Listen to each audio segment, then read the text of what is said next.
بارك عليهما الله لهما وبارك عليهما وبارك عليهما وجمع بينهما في خير وجمع بينهما في خير. إن شاء الله. ألف مبروك.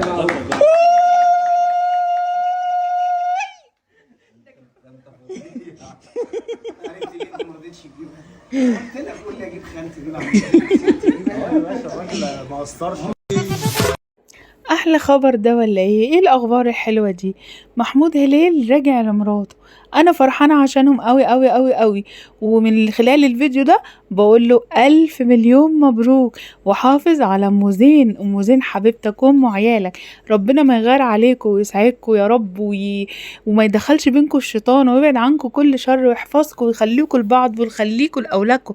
البلوجر محمود هلال وزوجته ام زين من اكتر الناس اللي انا بحبهم جدا على السوشيال ميديا، ومتابعاهم من زمان جدا وبحبه قوي، وهو شخص محترم قوي، ومراته شخصية محترمة جدا جدا جدا، وناس جمال قوي. بس هم اتحسدوا، وعلى فكرة ما كانوش بيعملوا الفيديو ده ترند ولا اي حاجة خالص من الكلام الفارغ ده.